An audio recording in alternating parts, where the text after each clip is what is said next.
Assalamualaikum. Waalaikumsalam.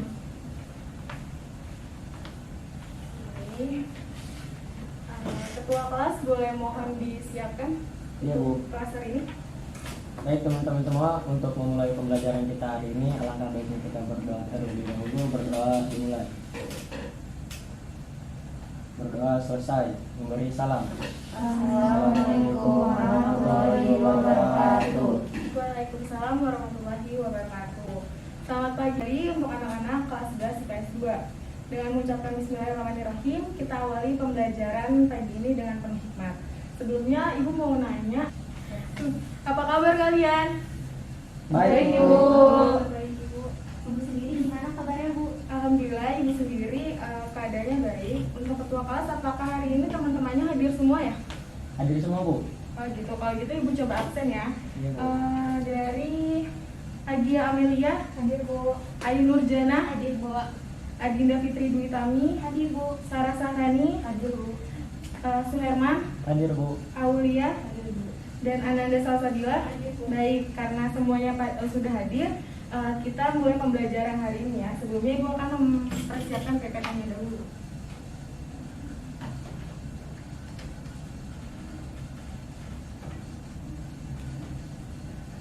Sudah terlihat ya anak-anak? Iya, Bu. Oke.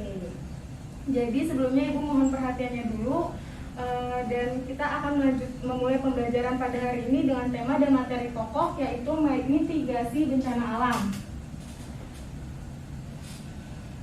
Sebelumnya untuk memulai pembelajaran hari ini, Ibu akan membacakan tentang kompetensi dasar ya, atau KD 3.7, yaitu menganalisis jenis dan penanggulangan bencana alam melalui edukasi dan kearifan lokal. Lalu untuk tujuan pembelajaran hari ini dapat memahami pengertian mitigasi dan penanggulangan bencana alam serta bagaimana tahap penanggulangan bencana alam.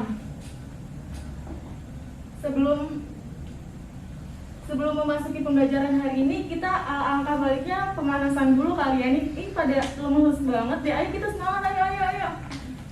Baik, sebelum memasuki pembelajaran hari ini, angka baiknya kita pemanasan lebih dahulu yang sudah Ibu tayangkan di sini PPT-nya. Ada yang tahu nggak maksud dari gambar yang Ibu tayangkan di sini? Saya tahu Ibu, boleh silakan Ananda.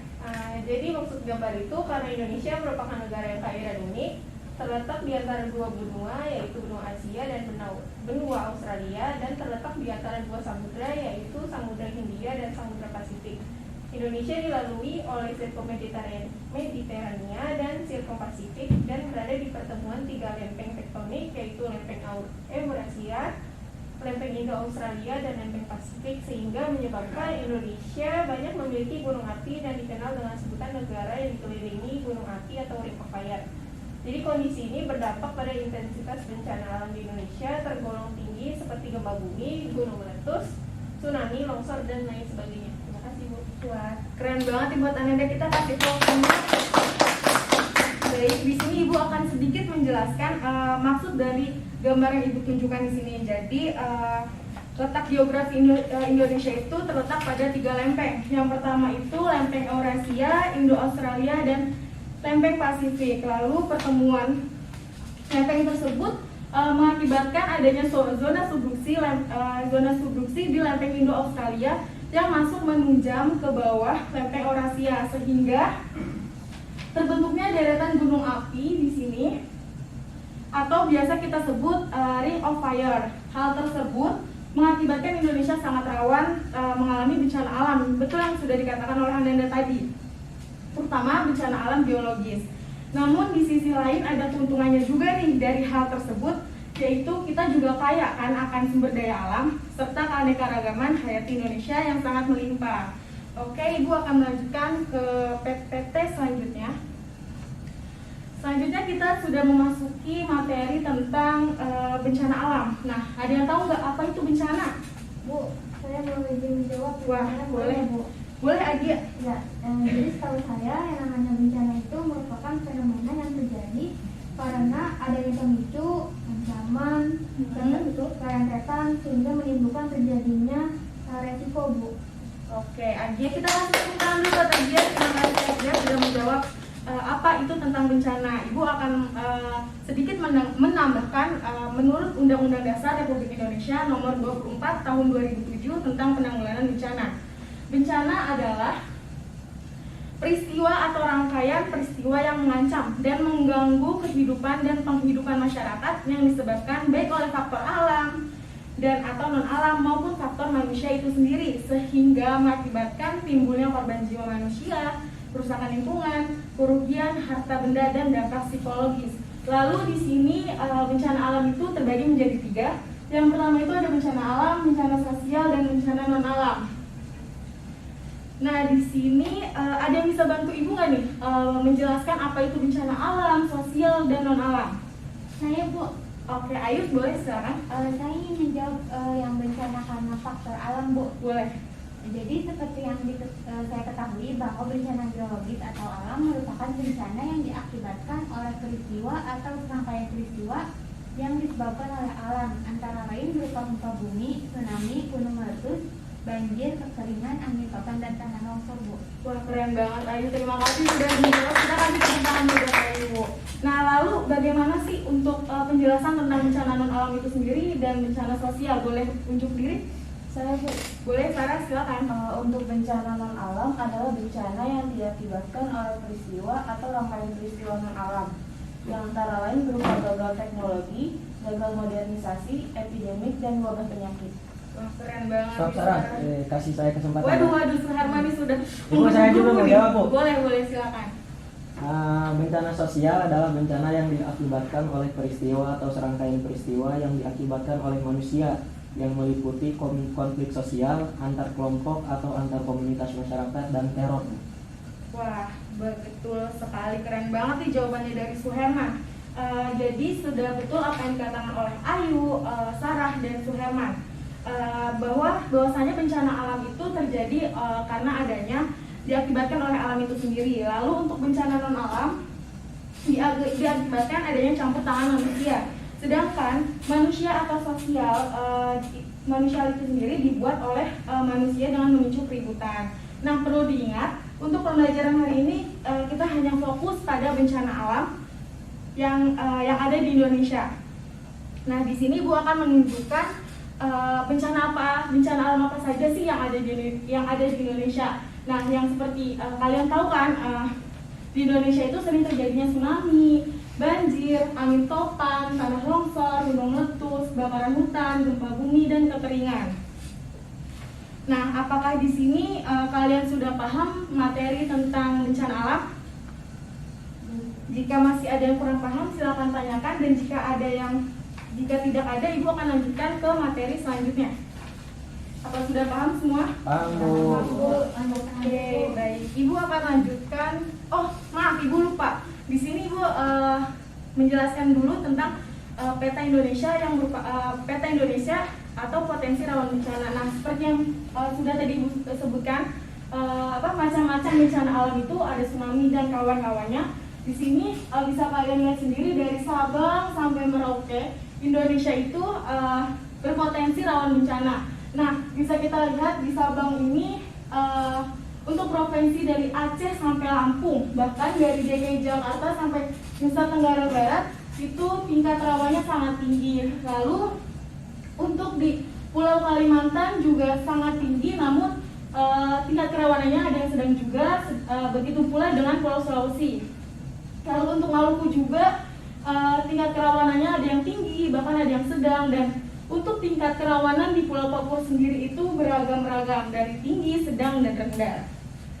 Lalu Ibu akan lanjutkan ke PPT selanjutnya, yaitu tentang mitigasi bencana. Nah, di sini sudah ada di materi tadi kan Ibu sudah menjelaskan ya, adanya bencana. Pasti Ibu dan kalian sudah membahas tentang bencana alam. Pasti bencana alam itu kan pasti ada dong penanggulangannya atau mitigasi bencananya. Nah, Ibu mau nanya nih, apa yang kalian ketahui nih tentang mitigasi bencana alam? Waduh, sangat ramai banget ya. Ibu bingung mau nunjuk siapa ya kira-kira ya? Coba Sarah. Yang saya ketahui tentang mitigasi bencana itu adalah serangkaian upaya untuk mengurangi resiko bencana, Bu. Wah, oke, kalau begitu betul apa yang dikatakan oleh Sarah tentang mitigasi bencana, yaitu serangkaian upaya untuk mengurangi resiko bencana. Nah, seperti yang tadi udah dijelaskan oleh Sarah, itu menurut Undang-Undang RI Nomor 24 Tahun 2007 tentang penanggulangan bencana, Ibu sedikit mengulangi bahwasanya serangkaian upaya untuk mengurangi risiko bencana, baik melalui pembangunan fisik maupun penyadaran dan peningkatan kemampuan menghadapi ancaman bencana itu sendiri. Lalu untuk selanjutnya, kalau seperti itu kan Ibu akan melanjutkan materi yaitu tentang memahami siklus penanggulangan bencana alam. Nah, sebelum kita bahas siklus tahap penanggulangan bencana, kita perlu tahu nih definisi dari penanggulangan bencana itu sendiri. Nah, di sini Ibu akan sedikit menjelaskan menurut Undang-Undang Nomor 24 Tahun 2007 tentang penanggulangan bencana, serangkaian upaya yang meliputi penetapan kebijakan pembangunan yang beresiko timbulnya bencana, kegiatan pencegahan bencana, tanggap darurat, dan rehabilitas. Namun, menurut Peraturan Badan Penanggulangan Bencana Nomor 4 Tahun 2008 tentang pedoman penyusunan rencana penanggulangan bencana atau yang isinya rangkaian kegiatan tersebut dapat digambarkan dalam siklus penanggulangan bencana. Nah, di sini ada yang masih bingung nggak nih apa bedanya, atau ada yang mau bertanya tentang materi sejauh ini? Saya mau bertanya, Bu. Boleh, Si Herman. Apa yang ingin ditanyakan? Jadi dari tadi itu saya masih bingung kalau perbedaan antara penanggulangan bencana dengan mitigasi bencana itu apa ya, Bu? Oke, terima kasih atas pertanyaannya, sangat bagus. Jadi gini, secara ringkasnya perbedaan mitigasi bencana dan penanggulangan bencana itu. Kalau untuk mitigasi bencana itu hanya berfokus pada pengurangan resiko. Lalu untuk penanggulangan sendiri itu hanya terfokus pada kebijakan kegiatan saat terjadinya bencana. Apakah sampai sini sudah mengerti, Suherman? Ya, Bu, saya ngerti, Bu. Baik, Ibu akan lanjutkan ke materi selanjutnya, yaitu tentang tahap siklus penanggulangan bencana. Nah, di sini untuk skema siklus penanggulangan bencana itu ada umumnya ada 3, namun di sini Ibu tambahkan tentang pemulihan. Di sini ada 3 tahap siklus bencana. Ibu akan menjelaskan tentang tahapnya dari 1 sampai nomor 3. Nah, untuk tahapan pertama itu kita bisa lihat yaitu prabencana atau situasi tidak terjadi bencana. Nah, artinya di sini merupakan di mana pada sebelum bencana kita melakukan upaya untuk mencegah terjadinya ancaman bencana atau meminimalisir dampak dari bencana itu sendiri, seperti dari BNPB itu melakukan penyuluhan atau sosialisasi. Lalu untuk tahap kedua ada tahap tanggap darurat.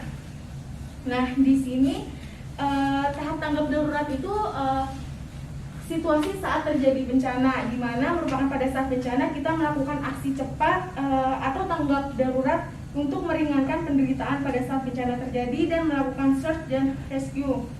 Lalu untuk tahap ketiga dan keempat itu sebenarnya sama. Di sini situasi saat setelah terjadi bencana lalu mereka kayak disembuhkan gitu loh. Pasti kan saat terjadi bencana itu kan kalian panik terus timbul trauma. Nah, di sini ada pemulihan.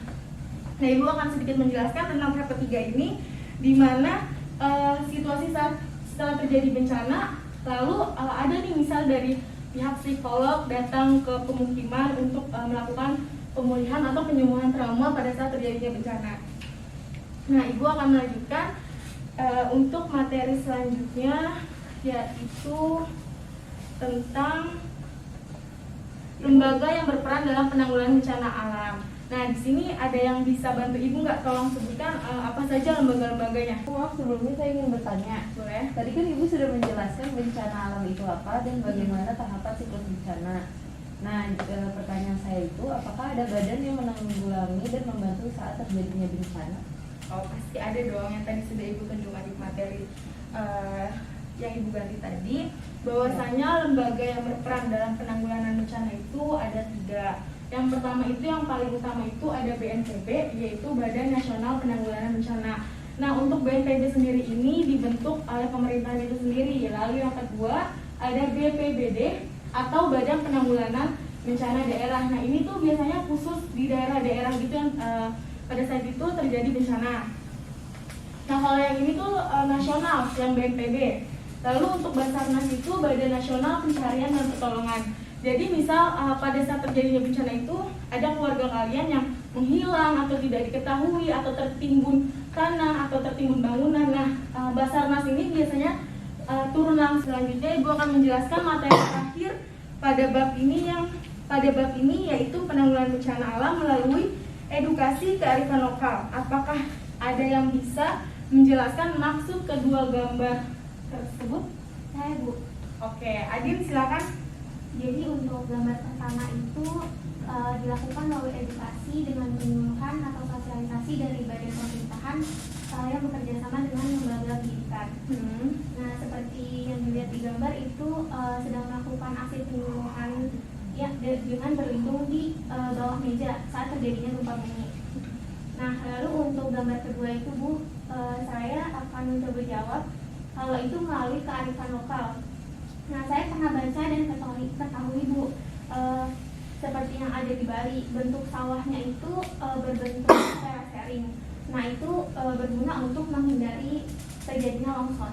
Nah betul sekali yang sudah Adin katakan dan jelaskan. Tapi Ibu sedikit menambahkan kembali bahwasannya sawah yang berbentuk seperti ini tidak hanya ada di Bali, tapi ada juga di Jawa Barat dan fungsinya itu untuk meminimalisir terjadinya longsor. Nah selanjutnya karena materi kita sudah tuntas pada hari ini, Ibu akan beri apresiasi atas keaktifan kalian di kelas dengan menambahkan nilai, dan Ibu akan menguji kalian dengan studi kasus yang sudah Ibu siapkan. Nah kalian di sini silakan bentuk 2 kelompok yang terdiri, karena di sini ada 7 orang, Ibu bagi 2 kelompok, yang satunya 4 orang, yang satunya 3 orang. Nah, Suherman kelompok kiri dan untuk Sarah kebagian kelompok kanan. Nah, di sini kalian itu menganalisis gambar di bawah ini. Pada gambar A itu tentang Gunung Meletus, yang dimana kita dapat melihat erupsi Gunung Merapi ya anak-anak. Lalu untuk yang pada gambar kedua kita dapat melihat sebuah rumah yang terkena aliran piroklastik dari Gunung Merapi tersebut. Ibu kasih waktu 10 menit untuk mendiskusikan, lalu kita akan menyampaikan hasil diskusi itu bersama-sama. Anak-anak, karena waktunya sudah 10 menit, boleh nih kalian maju ke depan untuk menerangkan hasil jawaban diskusi kalian, atau boleh duduk di kursi aja. Bu, saya mau memaparkan hasil diskusi kelompok saya Bu. Boleh, dari kelompok 1 ya Gia? Iya, jadi aliran piroklastik itu adalah salah satu hasil letusan gunung berapi yang bergerak dengan cepat dan terdiri dari gas panas, abu vulkanik, dan bebatuan. Nah, ketika suhu kawah meningkat, lebih panas secara signifikan bisa menjadi penyebab gunung meletus. Selain itu, pada kondisi ini, para hewan akan mulai khawatir mencari tempat tinggal. Lalu tanda lain dengan berkurangnya air tanah di sekitar gunung hingga mengering, Bu. Nah, betul banget nih Agia. Terima kasih atas jawaban hasil diskusi dari kelompok 1. Lalu bagaimana nih hasil diskusi oleh kelompok 2 yang diketuai oleh Ananda? Boleh? Saya dijawab dulu sebagai perwakilan kelompok 2. Boleh. Jadi suhu panas ini sebagai tanda dari magma yang telah naik mencapai lapisan kawah paling bawah, kemudian mempengaruhi suhu kawah keseluruhan. Lalu ketika aktivitas ini sudah terjadi, maka risiko terjadinya letusan gunung akan tinggi. Lalu letusan gunung api itu tidak bisa dicegah, tidak seperti longsor dan banjir. Karena itu manusianya harus paham mitigasi. Saya juga membaca berita Bu, bahwa letusan Semeru itu secara tiba-tiba tersebut mengakibatkan banyaknya korban jiwa. Hal itu terjadi karena mitigasi masyarakatnya tidak berjalan dengan baik, sehingga menimbulkan banyak korban jiwa dan kehilangan harta benda. Nah, betul banget nih dari hasil diskusi kelompok 1 yang diketuai oleh Agia dan kelompok 2 yang diketuai oleh Ananda. Nah, baik, karena di sini materi kita sudah selesai, kita menyimpulkan bersama-sama anak-anak dari materi hari ini. Kita dapat simpulkan bersama bahwasanya bencana alam adalah suatu peristiwa alam yang terjadi karena bumi yang kita pijak ini dinamis atau berubah setiap harinya dan mengancam kehidupan kita dimanapun kapanpun. Lalu untuk mitigasi ini kita bisa mengurangi kerugian pada saat terjadinya bahaya di masa yang akan datang dengan mengurangi risiko korban bencana dan kerugian yang ditimbulkan, baik itu kerugian harta benda atau kerusakan infrastruktur. Nah, karena di sini materi kita sudah selesai tentang mitigasi bencana, untuk materi selanjutnya kita akan melanjutkan tentang karakteristik dari bencana alam itu sendiri. Baik, karena untuk materi hari ini sudah selesai, Ibu ucapkan terima kasih. Semoga ilmunya bermanfaat dan dapat diterapkan kembali. Wassalamualaikum warahmatullahi wabarakatuh. Waalaikumsalam warahmatullahi wabarakatuh. Terima kasih, Terima kasih banyak, Bu. Sama-sama. Terima kasih Bu.